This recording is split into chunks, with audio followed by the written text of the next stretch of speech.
Je vais vous montrer comment vous utilisez aujourd'hui le gestionnaire de fichiers. Vous voyez une petite icône en haut, là, à droite, où il y a marqué gestionnaire doc, c'est gestionnaire de fichiers, avec des petits dossiers. Donc pour l'ouvrir, il suffit d'appuyer dessus. Là, vous voyez que j'arrive sur l'accueil. Donc il y a une série de dossiers. Donc il y a le stockage principal, c'est là où on va retrouver tous les dossiers.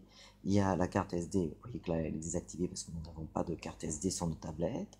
Il y a l'icône téléchargement qui vous permettra de retrouver les documents que vous avez téléchargés. Il y a un dossier images, audio, vidéo, documents. Il y a aussi un dossier pour les applications.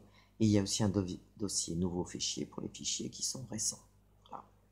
Donc, je vais vous montrer un exemple. On va par exemple dans le stockage principal. Vous voyez qu'en haut, à gauche, il y a toujours la petite icône, la petite maison pour retourner à l'accueil. Donc, je vais par exemple aller dans le fichier, dans le dossier Ducto. Voilà, j'appuie.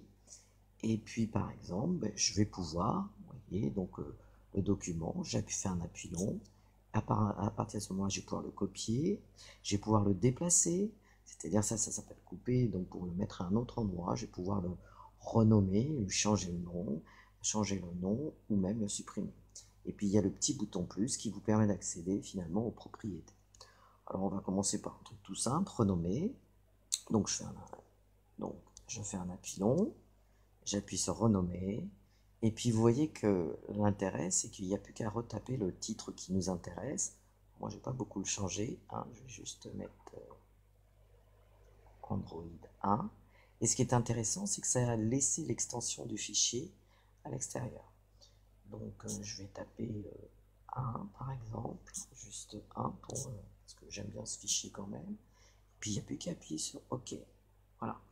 Je peux aussi supprimer un document. Alors là, je fais encore un appui long.